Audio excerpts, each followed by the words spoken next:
I always get asked about, what's my definition of success? And for me, I always say that it is to be happy. And if you're happy before you've made any money, then you've already won. I think that it's what you focus your energy on, and if you focus on there always being a problem, there will be one. And I've travelled to Bhutan in the Himalayas and met the king there and spent time at their Gross National Happiness Conference. They manage their country based on the happiness of its people. And so for me, it's what you focus your energy on. If you can see the positivity in anything, then that's the way.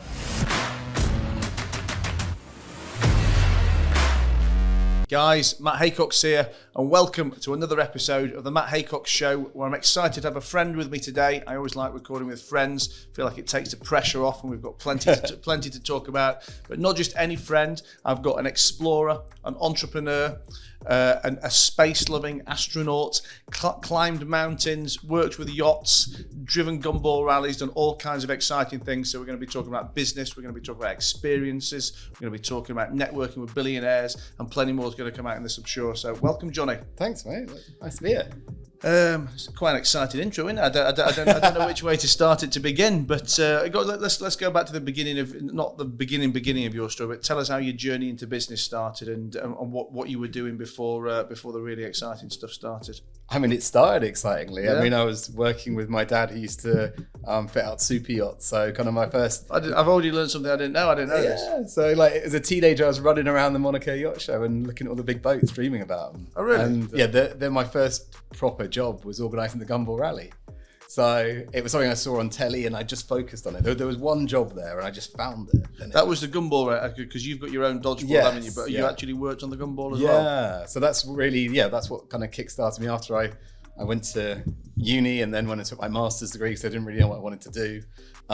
So that took me to London, and then that's kind of really where the exciting world of what London has to offer kind of came to me. And I just was always watching the Gumball Rally on telly, and I was like, how do I do that? And everyone knew that I really liked that. And one day they just introduced me to this guy, and he's like, oh, you're into boats and stuff like that. And I was like, yeah. He's like, well, I'm doing a boat rally. And I was like, that sounds amazing. And he's like, you want to help me? I was like, sure. So that was my first gig as what was then dubbed Jonny Dodge PR, I think.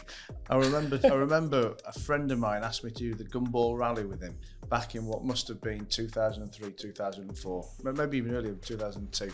And it was one, I'll never forget the journey, because I think it was like the first one they'd done where the planes were getting properly airlifted around, and it was across America, and it finished off in the Playboy Mansion for a party there. But back then it was I'm going to say, let's say 10,000 sterling. Don't hold me to the money, but that it was that kind of price. And this guy had asked to do it with me, and I was so excited. And for whatever reason, he pulled out about 3 weeks before, and it was like his ticket, his thing. So I couldn't go and do it without him. I was absolutely gutted. And then the next year, literally the price went the next year from, if it was 10 grand, what I just said, to like 20 or 30. And then with like another couple of years, it's like fucking 50 grand or something. Absolutely bonkers, isn't it? But we did around the world in 8 days by flying 3 Antonov cargo planes, fitting 30 supercars in each plane in double decks. I remember loading the cars on myself. It was an adventure.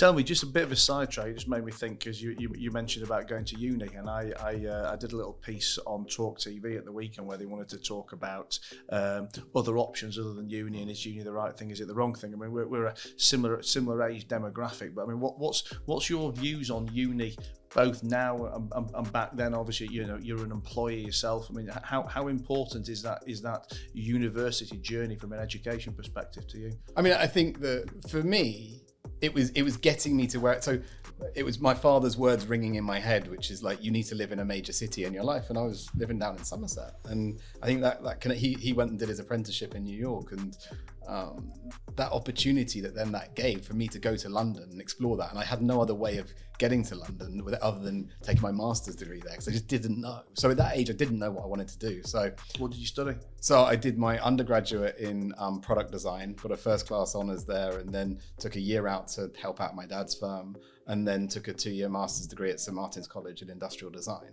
So, but did I use industrial design now? I mean, it helped me come up with be a creative thinker and come up with what the consumer wants in a completely different way. But ultimately, it gave me that stepping stone to get into incredible opportunities organizing celebrity events in London, because that was my first internship, which probably helped from St. Martin. So it certainly helps kicking off your career, I think, when you've got something good to fall back on. And I was lucky enough to get some great grades to look pretty impressive. But look, I think you can make what you want of this, and I think the opportunities come from where you are, who you meet, and the connections that brings you. So talk about arranging the parties, and were you doing the parties and the events when you were at uni?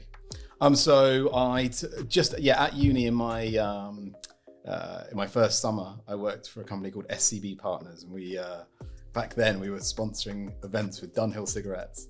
And it was that opportunity that we sponsored every single celebrity party in London, the London Fashion Week, all these events. And I was the guy that everyone wanted to know because I was the one paying to sponsor these events. So I got invited to all these celebrity parties, and I then became known as the guy around town. And that was just by chance the stepping stone I then needed for the celebrity lifestyle and the connections that people wanted. Ended up me buying nightclubs in the end. I mean, as someone who's done celebrity parties, I guess at multiple times, or permanent, let's say, over the last 20 years, and to me, the word celebrity has changed very, very much in the last 20 years. I mean, if we're talking about stuff, talk about celebrity parties in 2001, 2, that kind of era, pre-social media, I guess. Yeah. I mean, it was, to me, it was a much more exciting, glamorous, time celebrity world there. Whereas now, I think everybody's a celebrity, and it's done completely to death. Although that said, I guess the kind of world that you work in and live in still has the real celebrities in there. But from a business perspective, I mean, have you noticed, I guess a different model or a different, I guess, working side of celebrity parties? Oh, of course. I mean, back then it was like, can we get in the Daily Mail? And I mean, again, that's still the biggest read online paper around, but it was, what and in which celebrities can you get that were famous names? I mean, like you say, like at the beginning back then, social media wasn't relevant to that. So, but now it's how many eyeballs you can get across social media platforms. And so it totally changes the game of what a celebrity is, and it loses some of that kudos of some of those absolute famous celebs. And of course, London and places like that, but Dubai, I mean, you don't have an international celebrity following here. So it really, you can see it. It's very much about the new influencer world. But I mean, I've got a meeting tomorrow with the guys from Beautiful, which are Beautiful Destinations, if you ever see it. One of the biggest kind of travel Instagrammers in the world, a few 100 million followers across their platforms. And it's just like understanding the power and reach companies like that have. And we're so lucky to come into the industries that we're in, really at the forefront of this and changing the game, especially in legacy industries like yachting. People just haven't seen this type of thing before. So we're coming in, bringing a new generation of ideas and thought processes behind it, for sure. So just I guess following the chronological business story for you. So you've done the parties, the events, you've done the nightclubs. When did you and how did you move on to the to the Grand Prix events, to the experiences and the corporate hospitality? I guess it was about the network again. Like I said, I think for me that was fundamental. And everyone says like, oh, do you regret doing something or this or that? And for me, I never regret any deal that happened or project. Like the nightclub, like I lost all my money in it at the time. And so, but what that did is gave me that stepping stone, that opportunity. And the network was key. I was lucky enough that one of my business partners in the project was a billionaire.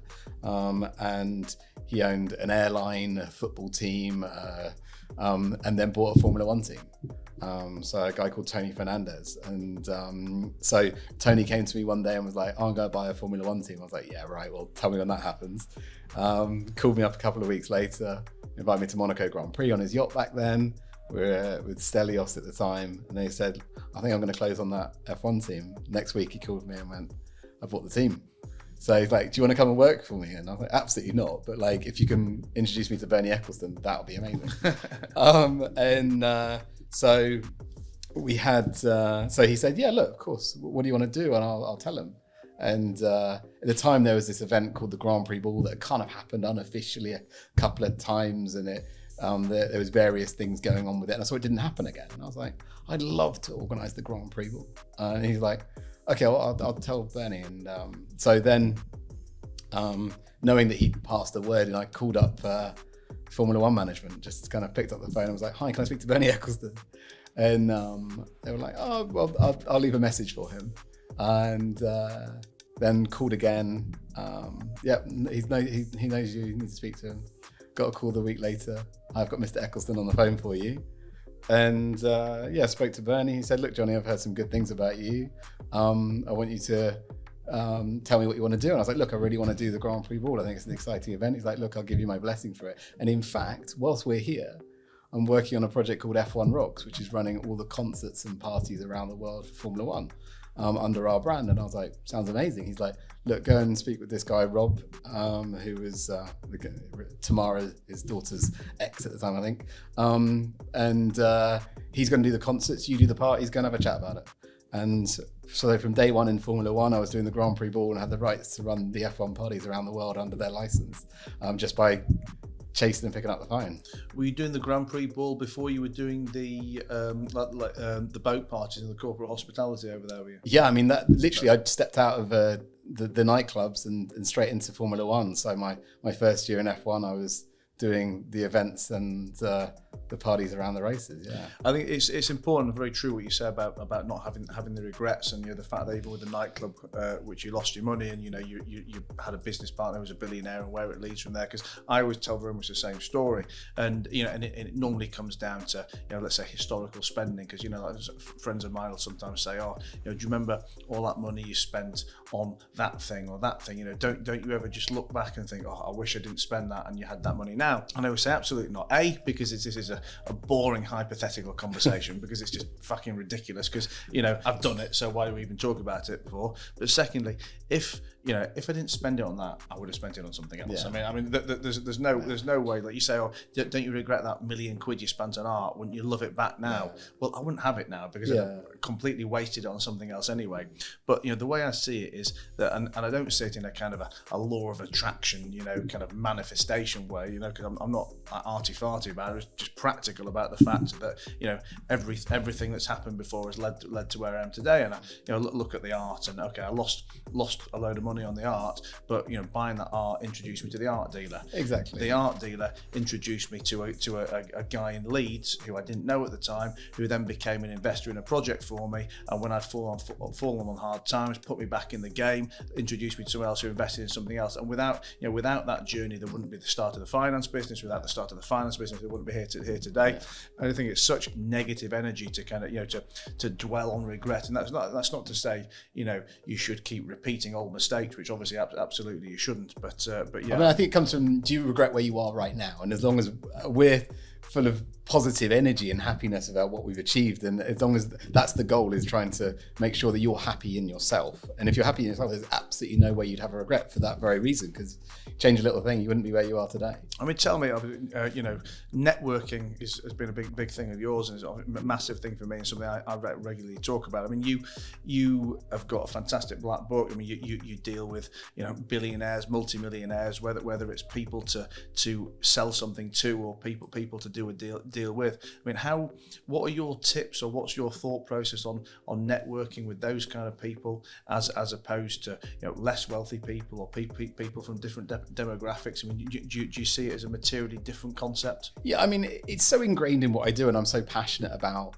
my business, but equally it's very much a lifestyle. So I think it's very easy to talk to people about it, and I love meeting people. So I don't meet people necessarily with a business point of view in mind, and so I'll be friends with people for years before we've even had a conversation about business or even what they do. I've got great friends that I kind of don't know what they do, and I think I'm more passionate about finding out where they want to go exploring, or what adventures they want to do, or different things like that. So for me, I'm lucky that I've got a great story to tell, I hope, and often I'll find a billionaire and they'll be like, "I wish I had your life, Jonny," because I can take the time and energy to do what I'm passionate about. And with that, I think talking about your passions to people is what warms them to you. And if you've got a great story to tell about something you're passionate about, then that's going to help with your connections.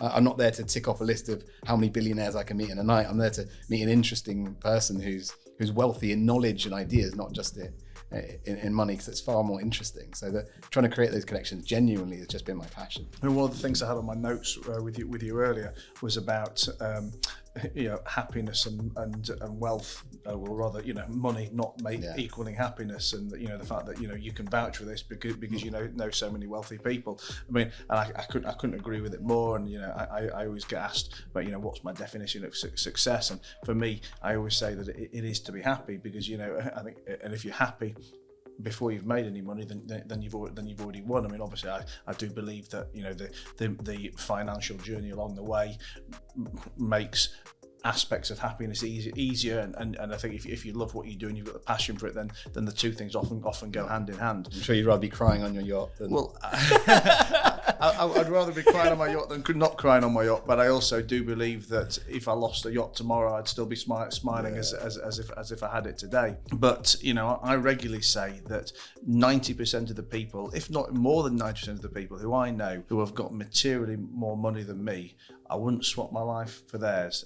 Ever, because whether it's because they never seem to be happy, or they're under pressure that they bring on themselves, or whatever it may be. But I mean, give me some comments or thoughts of yours from from the kind of people that you deal with and you see in this space, and why you think they're not happy. Because obviously people less fortunate, people with less money will look at them and immediately equate that money with jealousy, that money with happiness. But the person looking at them wishing they had that money is probably 100 times more happy than that. I mean, I've very much seen that. What do you see as the common themes or the common problems? I mean, I think that it's what you focus your energy on, and if you focus on there always being a problem, there will be one. And I mean, I'm very passionate about the concept of happiness, and I mean, I've traveled to Bhutan in the Himalayas and met the king there, and spent time at their Gross National Happiness Conference. They focus they manage their country based on the happiness of its people.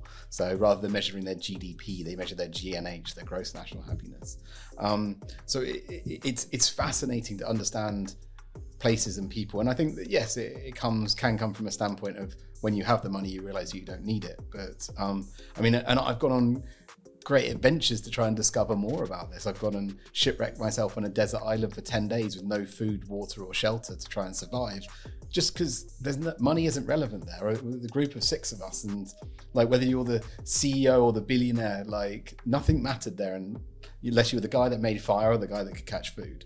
And then you've got the contentment of just being there and enjoying those things. So I've experimented so many times about understanding happiness. In fact, I'm planning a TED talk on it later this year.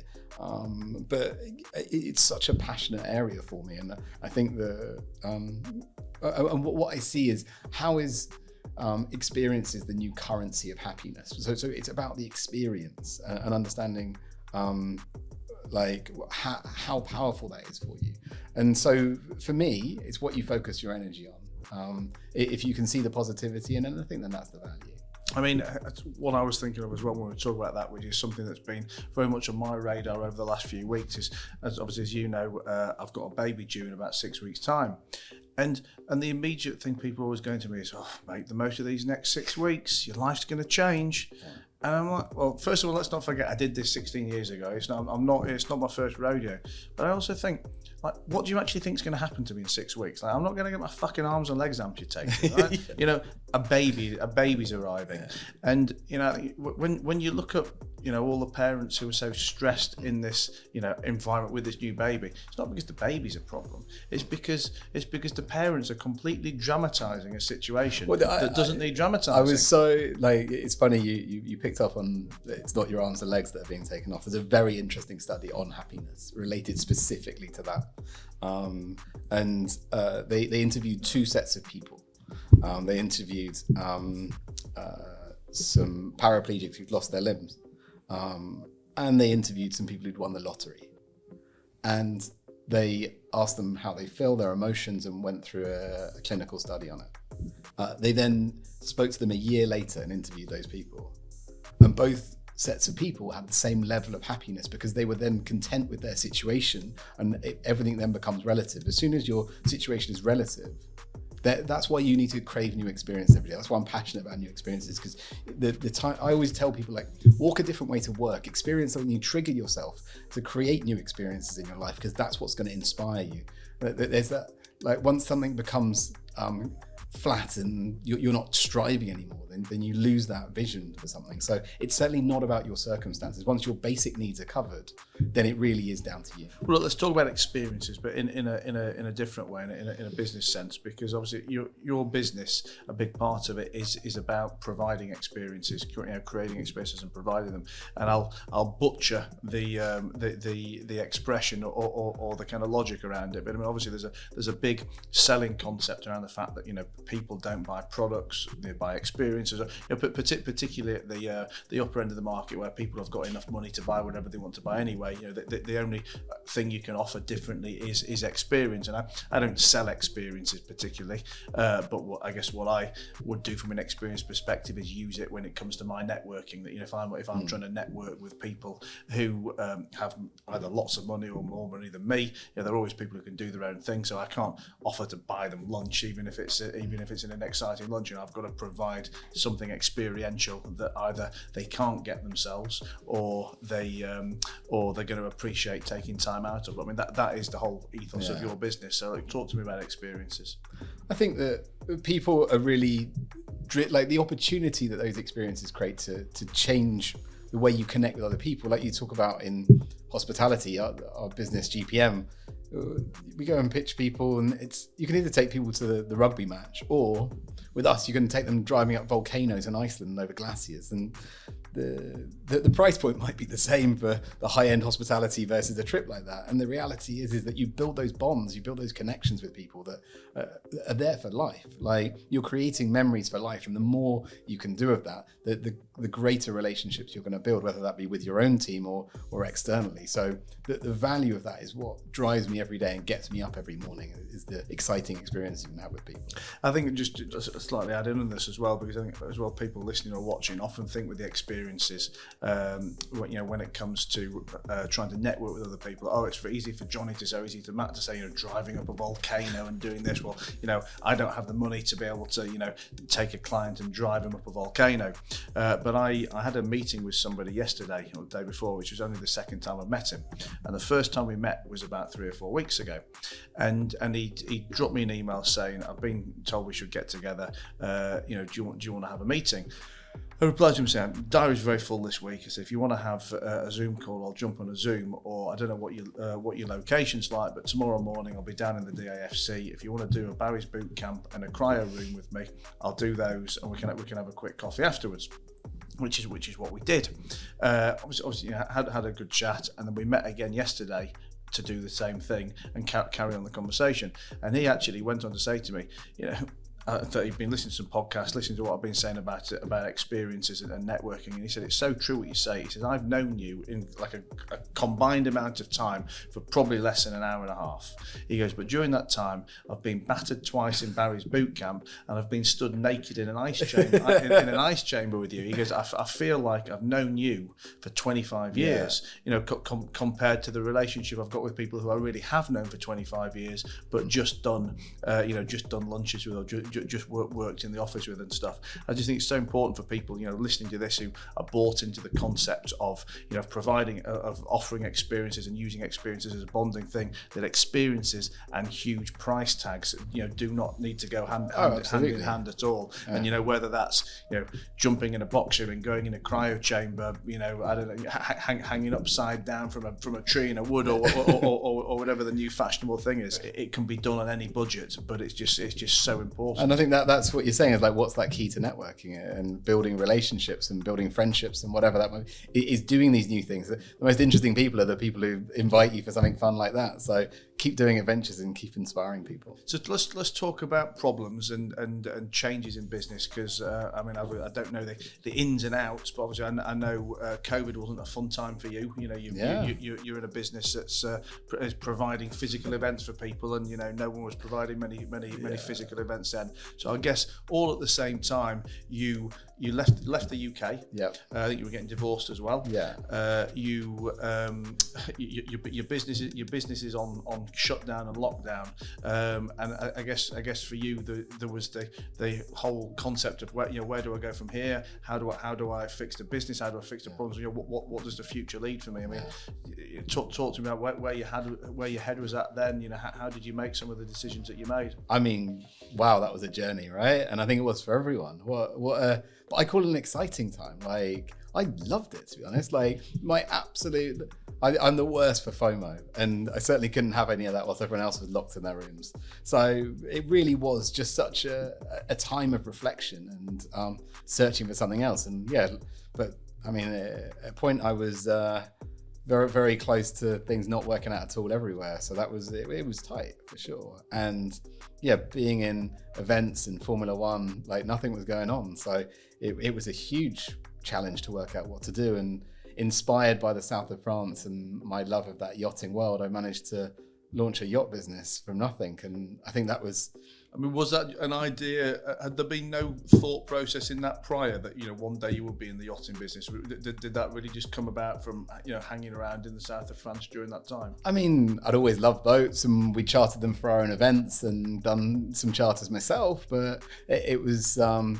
didn't ever view that as being the main focus of the business. And I mean, our first charter was on an old 45-foot Azimut in Bellieu for €3,500, and I think I made €300 charring out to someone for the day, and I was over the moon, So yeah, COVID was a super interesting time, and people wanted to escape and have their own places. And turn that around 12 months later, I was doing the biggest yacht charter in history on the biggest yacht on earth. So I mean, it really was a whirlwind journey arriving in the yachting industry, and we've come in and shaken things up a little bit, but also brought new customers to the industry and collaborating with the existing legacy kind of businesses within that industry. And it's been so exciting to share our vision, bring new customers and talk about new concepts with that place. And we're just so lucky with the press and awareness that we've gained over just a short couple of years in that industry. So it's been super exciting.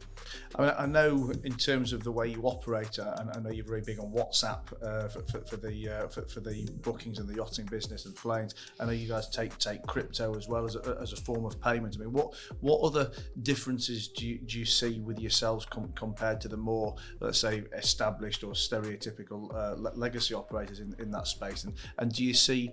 I mean, has it just been a gimmick, or is it really a point of difference that's actually setting you apart and making more sales? I mean, it's clearly not a gimmick because it was driven by the customer, right? So I think that was fundamental, and I think that you've got legacy businesses that have been around hundreds of years in the yachting industry as yacht charter companies. So the reality is that we were built from the ground up to work with a new generation of wealthy consumer. We've seen a trend in the yachting industry and other industries in the last couple of years. The average age of a customer is dropping by about 10 years. So the reality is that it's a huge shift in what customers want, who they are, what they want to do, what they want to build, and how they want to travel. So we were able to jump on that because all the people in my office, that's their age group, that's what they understand.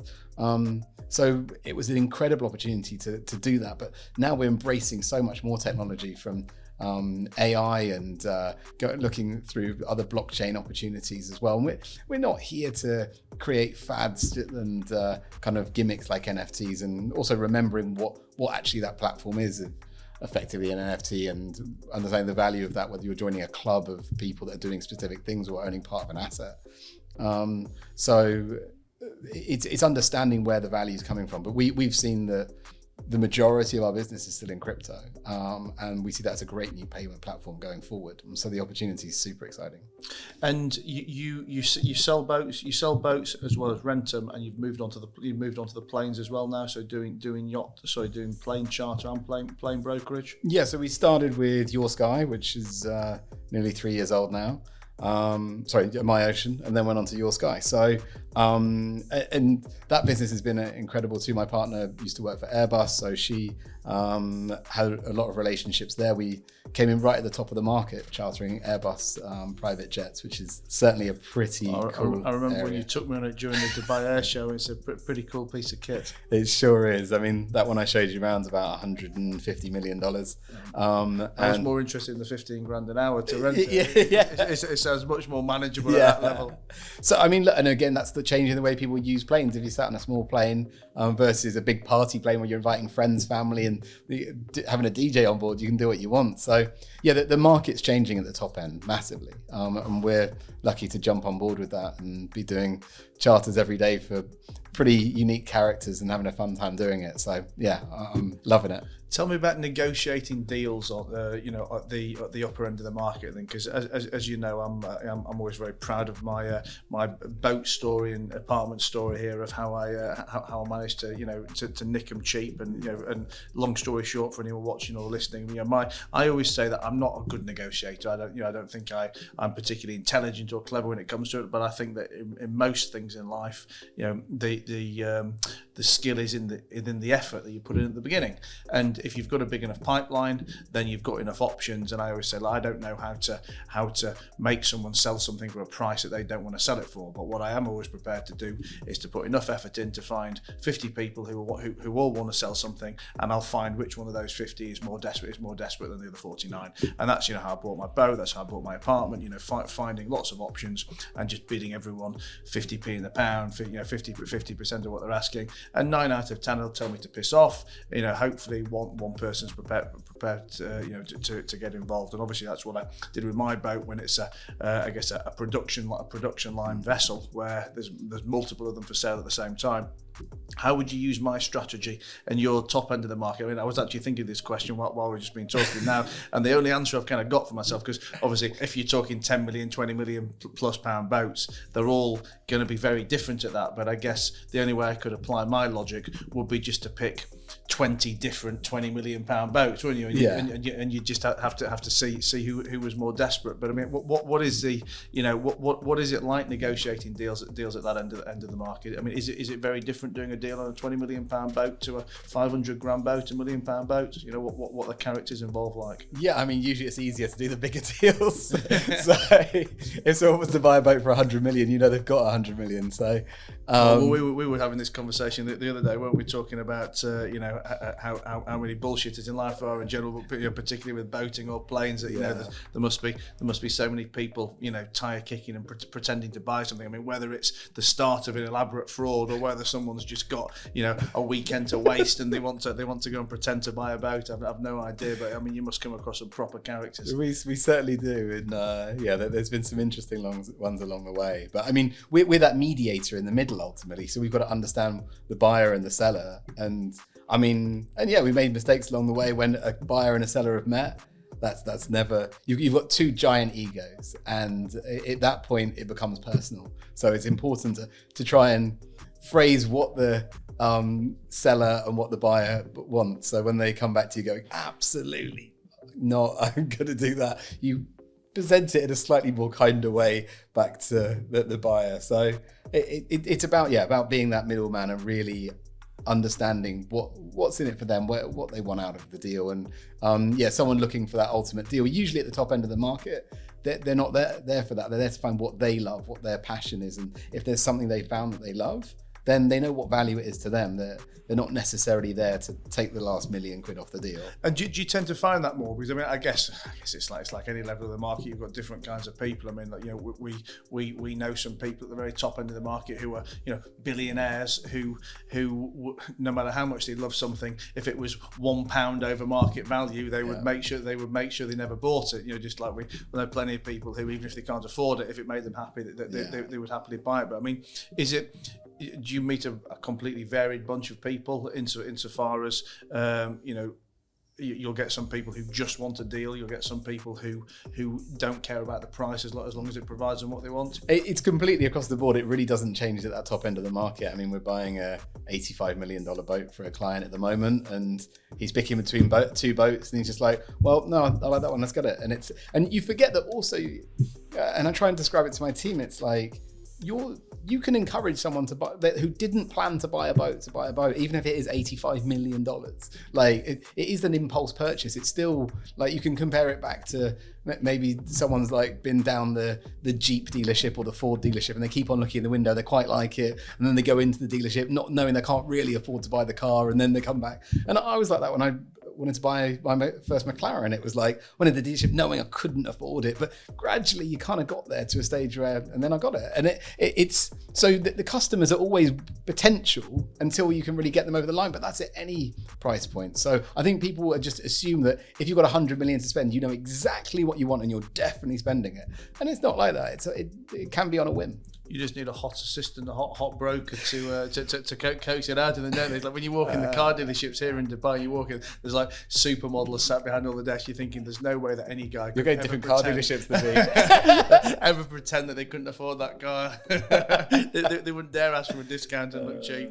It's going back to experiences. I mean, you've done a lot of the experiences you offer for your clients. I mean, you've done many of these things yourself. You know, you've climbed mountains, trekked Antarctica, and been up to space. Well, have you zero G? Well, I was going to say zero G, but you're weightless. halfway to space, Halfway. I guess, at least. Yeah, I presume you've done most of this stuff, even though it's work related for your own personal reasons. I mean, the only thing I've done relatable would be climbing Kilimanjaro. But I'm definitely going to follow you or join you on a trip sometime. I might even come on a hike if you can do them later than 7 o'clock in the morning.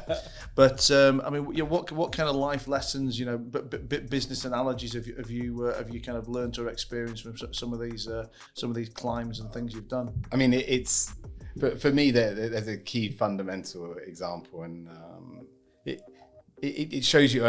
So I went with a friend of mine, Billy, who we both know. I took him on his first of the 7 summits to climb, and for months we climbed Mount Elbrus in Russia, the highest peak in Europe, and for months he was training, and it's like, how are you getting on? I'm like, I'm busy, mate, I'm just doing my thing. And I didn't do any training because I know what it entailed to climb that mountain, but he's a big physical guy, so he'd set his mind to doing that. We get to the mountain, and that summit day is hard. That summit day, you wake up, as you know, and other mountains are significantly harder, but you wake up in the dark, in the middle of the night. You're exhausted. You've been climbing a mountain for 4, 5, 10 days. You just want to get off the fucking thing. You sleep in a tent, and you can't breathe properly because there's no oxygen. You get out of that tent at 11 p.m. at night. The guy's waking you up. You want nothing more than just to go back to bed. It's freezing cold. And they're like, right, now we're going to go for the summit. And you start hiking through the night, and you've got to keep your steps slow. Like, I'm getting PTSD just listening to this story. And because you can't start to sweat. If you start to sweat, then you get colder, then it freezes, and then you get frostbite. So, and you can't get out of breath because then you'll get exhausted. You need oxygen, and they'll send you down. So you've got to keep this monotonously slow pace. And I remember when I climbed Elbrus, I was like, right, I'm going to put in. I did it so well on Kilimanjaro. Like I listened to this podcast, this guy climbing Everest, and as I summited, he summited Everest, and it was just this really powerful, inspiring thing. And I didn't read the description of the book that I chose to put on my audiobook, which was all the ways people died on K2. But by the time it was in my ears, I had no choice but to listen to it the next 12 hours going up the mountain. But like, I knew what I had to do, and as you're there at 4 a.m. in the morning in the dark, like with no sign of end, that's when it comes in. You realize it's all in your mind, like, and the strength to carry on is there. Like, by the time we were getting near the summit, Billy won't mind admitting that he was crying and wanted to turn back and just said, let's just call it a day. And I said, we're doing it. So having the absolute confidence that you're going to do something is far more important than having the ability to do it. It's really about the power of the mind. Well, I'd say your confidence and your why as well, because I was I had the same issue on my summit. I'd found the previous 5 days pretty easy. Easy is the wrong word, but not hard. And when I slept in the tent at night, that was the worst bit for me, because I'm in this little 2-man tent. Got a bad back at the best of times, cold on the floor, forgot to take a comfy mattress. You know, I'd be begging for 6 a.m. to come, because I'd be thinking it means I can get out of bed, I can stretch my legs and get some sun. But that hadn't been too bad. But then coming to summit night, I mean, it was just absolutely horrendous. And you know, I'd be climbing up, and first of all I'd be thinking, right, I've got to do this because, you know, all these people back in England have donated money, because I've been raising money for charity. So, you know, like that kind of spurred me on for the next hour or so. Then I got to the next bit, and I'm thinking, fuck it, I'll just give everyone the money back. Like, I just want to get down this mountain. I'll give everyone the money back. But then there was one of my investors at the time, and I could just see him just gloating over the fact that I never made it up, because he'd already told everyone that I was never making it up there. I thought, no, right, that's going to be my next reason to get going. So there's no way that he's going to be able to laugh at me when I come down. That got me through like another hour or so, and then I kind of got to near that point of no return, and I was like, I'll turn back. And I, like you said about Billy, I was crying, I was puking, I was like crawling on my hands and knees. And I thought, I've run out of excuse, run out of reasons to kind of have another reason why. I thought, no, you know what? I'm not going to give any of my daughter's mates an excuse to take the piss out of her. I thought, you know, she's very placid and easygoing about the maybe not so normal lifestyle that I live, and she's obviously very different to me and very, very chilled. And I thought, you know, there's not much I can do about people taking the piss about, you know, your dad getting his arse out on a boat or getting his arse out of a mountain. But I thought I will make sure that no one can say to her, your dad never made it up Kilimanjaro. And that was like my kind of last bit of push. And I got to that point of no return. And by then there was, I think, only 6 of us doing it, and we all had our own guide, because, you know, we'd all broken up at that point, and I had my guy with me, and he's looking at me. I almost looked a right state, and I'm coughing and puking and crying, and he's saying, right, Matt, he goes, you know, we go back, and I remember grabbing this guy by the scruff of the neck, and I'm like, you've got one fucking job, mate, one job. You are going to get me up that mountain, even if it fucking kills me. He's like, okay, sir, okay. And then, step by step, I think we're supposed to summit at 6 a.m, and we got there at about 9:45. Oof. Yeah. So it was fun actually, because obviously my whole thing was I was going to get to the top of the mountain and then get naked at the top. And we were the first people to climb the mountain since we did it in October 2020. So we were the first people since March, whenever they closed the mountain, to do it. So the whole time there was literally no one on the mountain at all, literally no one. And after maybe like day 3, we did see one other like set of 3 or 4 people, and never saw them again after that.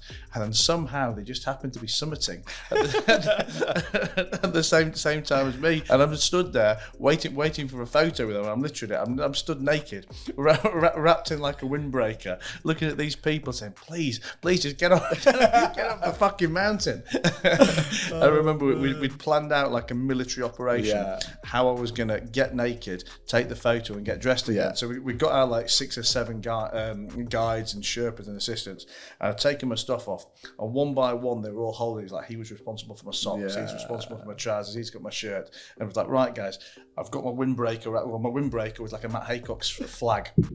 You know, I'm going to go up there, hold the flag, be naked, and then when I come down, we're going to go like boom, boom, boom, like a production line. And you're all going to dress me, because it was like -16 with like cutting wind, and it was it was more planned out. It needs to be up there, man. It's definitely a challenge, but I mean, it's like you say why. It's about that reason, what drives you, what motivates you, but also for the same reason of. I remind everyone why the customers buy into you as well, and I think that it's so important. Your why are you doing what you do?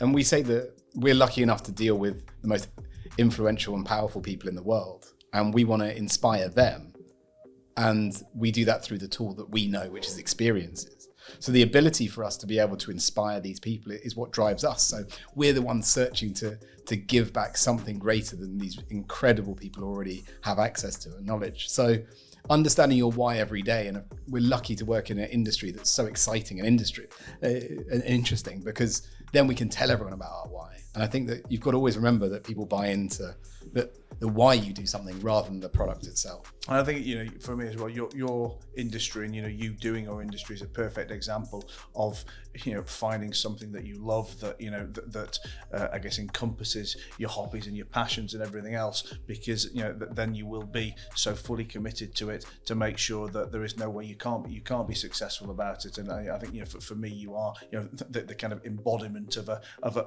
walking, entrepreneurial adventure, both in social and business life. But I mean, obviously it's been a very exciting last 20 25 plus years or whatever it's been, and I guess you're not even halfway there. So what's the future going to bring? What have we got next to look forward to? Well, I mean, we were very lucky last year to take a couple of clients to space with our company Space Experiences, so the growth of that market's huge. Yesterday we launched our concept of Space Yachts. It's a play on things, but ultimately it's saying where the industry is going to go.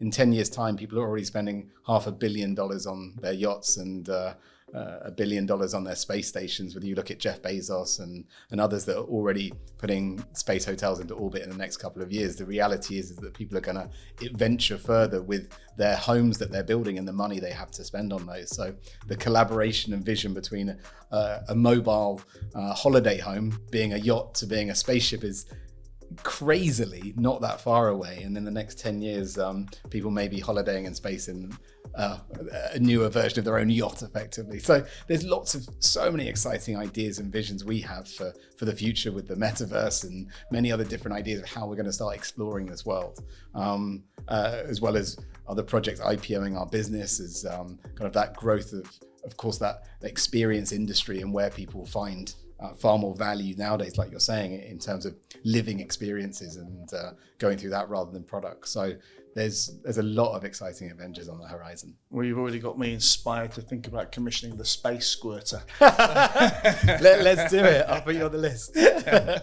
Listen, Jonny, it's been great having you here. Obviously, for anyone listening or watching, where can they find you? Where can they find out about following you and looking into some of your experiences? Check out Jonny Dodge on Instagram, and you'll probably find all the other companies we've got there. So there's 7 of them to look out for. So keep us busy. And we'll put, as always, on the show notes where you can contact Jonny and his business and everything else. Well, thanks again, mate. And guys, I'm sure you've enjoyed listening to that as much as I've enjoyed talking to Jonny.